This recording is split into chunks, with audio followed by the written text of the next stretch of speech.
guys, how are we all doing this lovely Monday evening? My name is Crystal. Welcome to my YouTube channel. Welcome old subscribers, welcome new. If you like my videos, please do press the like button, please do subscribe and share. I'm back at my home address now after spending a few hours with my mother Jennifer. Today is Monday. Alexa, what's the time, please? The time is 5:48 p.m. It's 5:48 p.m. and I've arrived home safely in a taxi. I'm trying to unwind and relax before I go out for my evening dog walk with my lovely Chihuahua Max, and now I'm going to go through what has happened today. So, before 12:30, a taxi arrived outside my flats where I lived, which is fantastic because normally it parks at the other flats down there or across the road. It was actually outside the block of flats that I live in. Got inside it, a bald-headed guy with a cap on his head with glasses was driving the taxi. So he was nice and polite, nothing wrong with him, nice, normal taxi driver that I would expect. And Luton Road was not closed, so we weren't held up, and the taxi fare came to exactly £10 from my flat to my mother's in Chatham. My mum came out of her flat and she paid the taxi driver, and she was absolutely saturated in strong perfume, which made me feel like I couldn't breathe. So I was trying to tug at the French door to try and get some air, and so I waited for my mother to come in from paying the taxi driver. She had the French door key. She opened the French doors and I had to go outside and gasp for breath. And I'm not lying, I'm telling the truth. I came back in and I wasn't feeling very well. I began to get a strong headache in my sinuses and I started to become overheated. I put the telly on, the telly was off, and my mum had some takeaway leaflets sat where my father Derek used to sit, along with a pen, and I decided to order from Pizza Go Go today because I fancied a milkshake because I was hot and I wanted really something to really drink. So I ordered a Maltesers milkshake. Well, my mum kindly rang the takeaway place up, and we have 4 gooey cookies, Pizza Go Go with the bullseye logo. Looks like a bullseye to me. pizzagogo.co.uk. It's good to go. I haven't eaten one of these yet. So we've got 4 gooey cookies. Okay. And I ordered a double pepperoni pizza, and I've eaten a quarter of it. Garlic and herb sauce. So there's the double pepperoni pizza, which will last me today and tomorrow. I can't eat all this in one go. I don't eat heavy, large amounts all at once. We got some 7-Up, and obviously the Maltesers milkshake. So I was sat here talking to my mum, and I was watching YouTube videos. I was watching the Auditing Yorkshire in Wakefield. I told you in Wakefield there's Monster Mansion, isn't there, where all the hardcore prisoners are locked up. So they were in Wakefield, Auditing Yorkshire with the Gwent auditor. He's good as well. So I was watching them, and then they went into a place, and the security staff, there was a coloured guy which looked a mixture of me and my son put together. So he had my son's haircut, my glasses and my twisted tooth. So it looked funny. The security staff looked like a mixture of my son and myself. My second to eldest son, because I've got two sons in their 20s. So, because these blokes are going into really places where you shouldn't take photographs, and they're enlightening me on to security staff, government staff, like library staff. They're showing their photos, their faces. And so I watched that. I watched Baldy Food Guy, who was getting a burger from Burger King and saying it was like nearly £8 and it was expensive and it was just put in a plain paper bag. So I watched the Baldy Food Guy because he's brilliant. He shows you different places where and gets food, pasties, pies, burgers. So I was watching that as well, and no one rang. I didn't see anybody. My mother kindly put my washing in the washing machine because my washing machine is broken. The takeaway delivery guy rang the doorbell. My mum answered the door and she said, "Janestra, can you come over and get your takeaway?"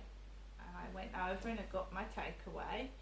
I just found myself getting increasingly het up, put it like that, wound up, het up.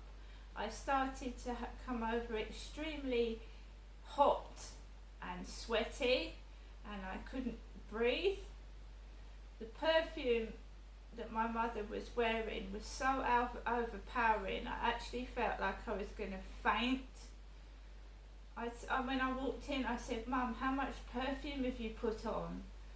And she said, "I've only put a drop on." And I said, "I'm sorry, but it smells like you've poured the whole bottle over yourself." It was actually hot, overpowering.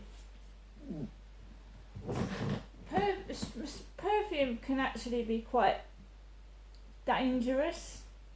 It smells poisonous, toxic, can make you feel really unwell. And I know as when I was a little girl, my mum used to wear overpowering perfume, especially going into shopping centres and lifts.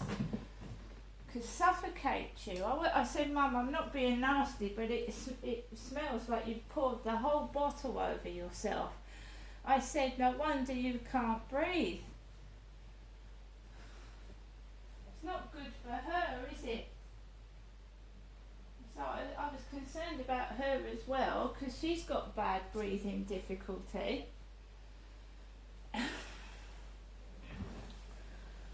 So we just chatted. I hung my washing out on my mother's washing line. Watched more YouTube videos. My mum gave me various bits and pieces, crisps, sweets, chewing gum. She was talking to the Alexa app like she was me. She was asking Alexa, "What's the weather like in Chatham? What's the time in Chatham?" When she answered the door to the takeaway delivery driver, she said, "I'm Jennifer, the fair one." I just felt I was being riled up, wound up. Anyone that mentions my youngest child that I haven't seen for years really upsets me. I don't want to be angry. I don't want to be aggressive, but if someone is going to turn around and bring up a child that I haven't seen since he was 5 years old and he's 18 in December, it distresses me. And when my mum used to bring my son up, my dad used to tell her not to do it because he knew that it upset me. He said she doesn't see her children. Why would you talk about them? So talking about my youngest son distressed me. When you get into an argument with somebody, it's best to try and diffuse the situation, like walk away from it. But then if someone won't back off for an argument, if you know what I mean, if they keeping it going, then it's not going to stop. So you just back off, you keep quiet, and you let the other person just get on with it. I just feel that I'm being tried to be made into this person that I'm not.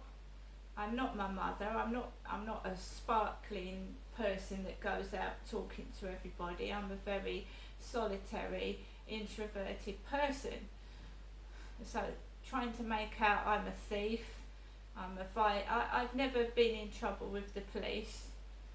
I've never been in a drink driving accident.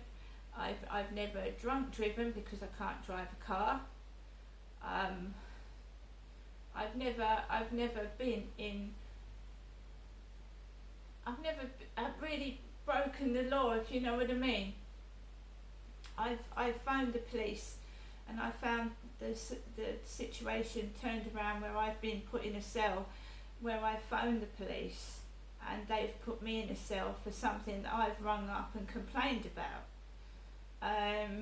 Now I've got a camera, and I hopefully can show people that I'm not lying.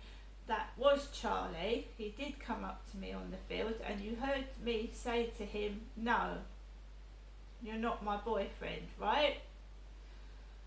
So if he approaches me again, he's been told. He's been told, yeah, if you want to speak to me as a friend, that's fine, but don't hold my hand, don't kiss me. Now you've all heard me tell him.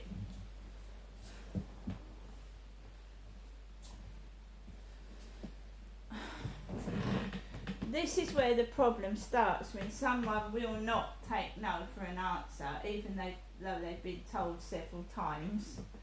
And I'm not having somebody making a laughing stock out of me. So I stayed round my mum's until 4:30, 4:45 this evening, and my mum rang for the taxi. I just had the feeling that something was on my mother's mind that she wasn't telling me, that she actually knows what's going to happen before I do, and that can be dangerous for me, because I don't know what's going to happen to me next. So my mum said to me, "Stay in the taxi, don't get out of it, and pay for your fare." I had money for the taxi. I had £60 in my purse. I had £60 in my purse, so if anything had happened, I had money in my handbag. But before I left, my mother said to me, "Don't get out of the taxi, stay in the taxi and pay for your fare." So again, it's all staged. My mum calls the taxi. There's some kids making noises opposite my mum's flat.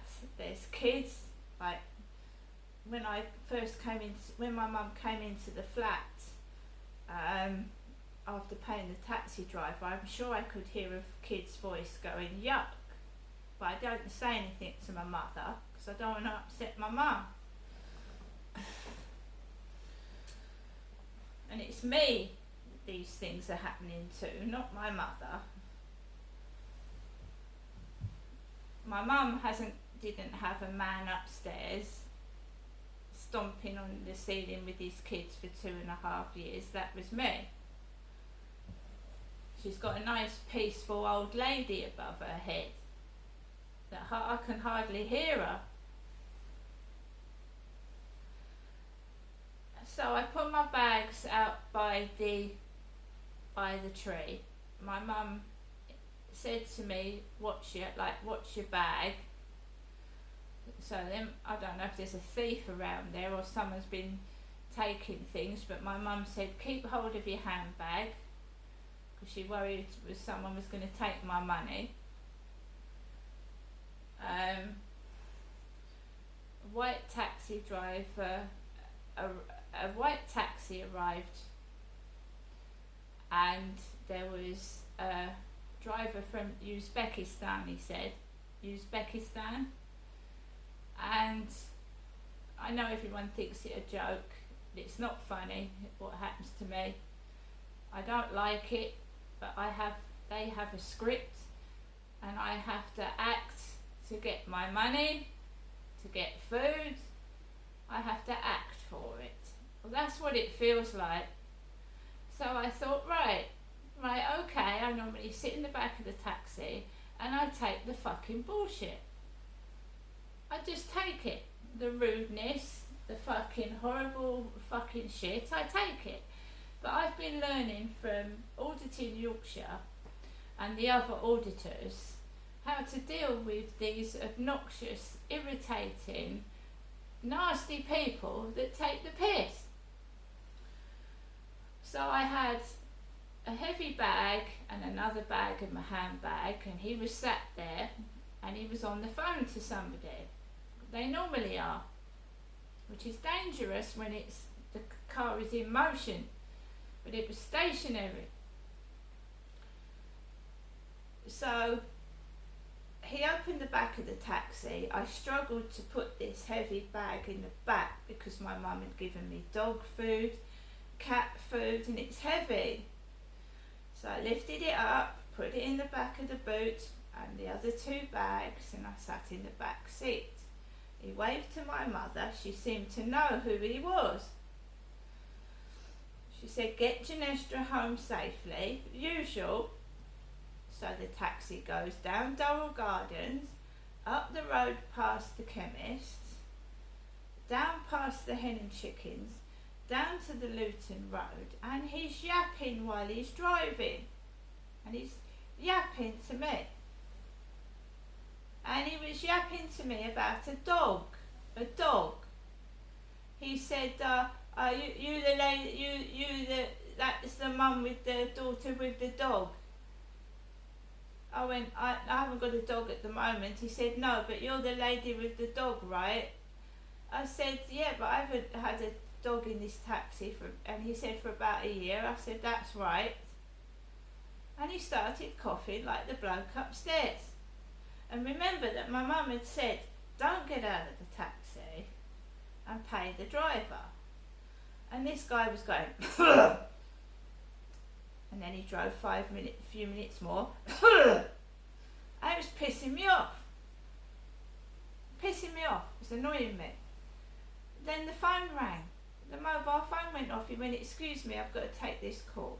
I went, go ahead. And a woman was on the end of the phone. A woman, female, from a boiler company. Boiler company? So, my son's friend is a boiler engineer, gas boiler servicer. He's got a bald head with a cap. And the first driver had a bald head with a cap, and they were talking about someone called Stephen in the taxi on the radio when I was going up to my mum. So this guy is talking to this woman, and she's arranging someone to come out and probably service his boiler. Just sounded funny. And there was a car accident up the road before I got to Old Gas Road. There was a car accident just up from the Rochester Library on the bus stop area, and I think where a nightclub is. There was a nasty accident or something holding the traffic up, and this guy was talking on the mobile phone, driving past these police officers, yapping on his mobile past police.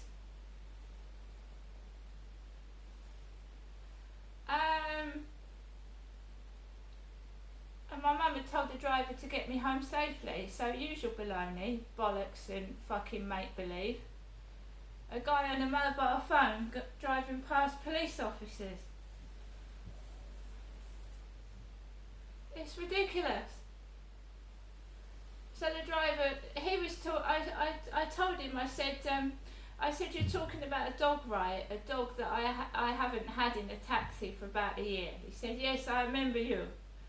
I went, yeah. I goes, but I haven't had a dog in the taxi for ages. How do you remember me? He says, I do. I said, I don't remember you. He said, I said, just before your taxi arrived to my mum's flat, I said I was talking to a guy on a dating site and he was asking me about my dog, and I said he had a Cocker Spaniel. He said he had a Cocker Spaniel. I said, I've got a Chihuahua. He said, yes, right, yeah, you're the lady with the Chihuahua. So, and my mum had said, make sure you pay the taxi driver, Janestra, don't get out of the taxi. Because he was bloody irritating me and talking on his mobile while he was driving. He does get me outside the flat safely. He's been talking about how he cheats on his girlfriend. He told me.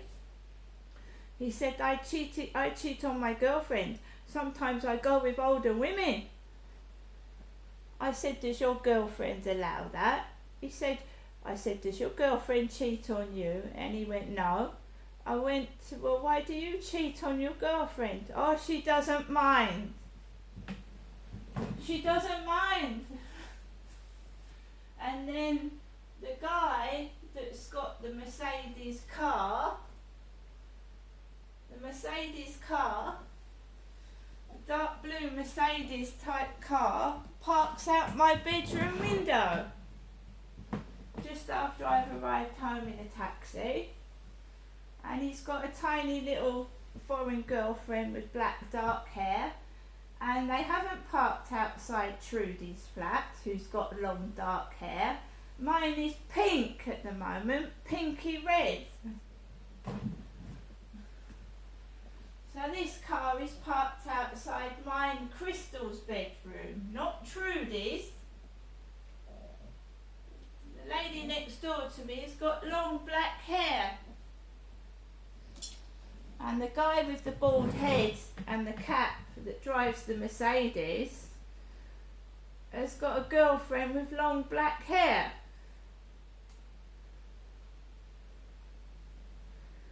And that couple have got a Chihuahua like my Chihuahua. The lady next door has got a Dachshund.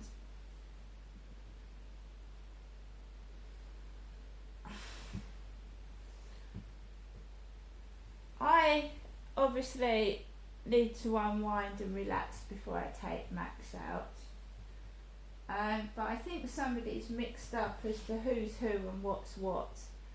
I'm not married, I'm single. I don't see my grandkids. I haven't got young children, they're in their 20s. And I live by myself. I'm not married and I don't have a boyfriend.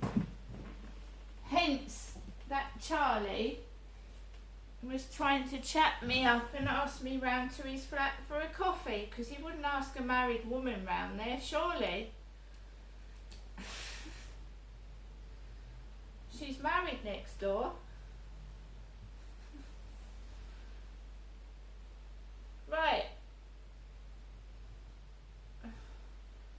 So, Kim was speaking to me. She wasn't speaking to the lady next door, or that lady with the ginger hair and glasses down the other apartments. She called me Crystal Dog. And I'll see you all later.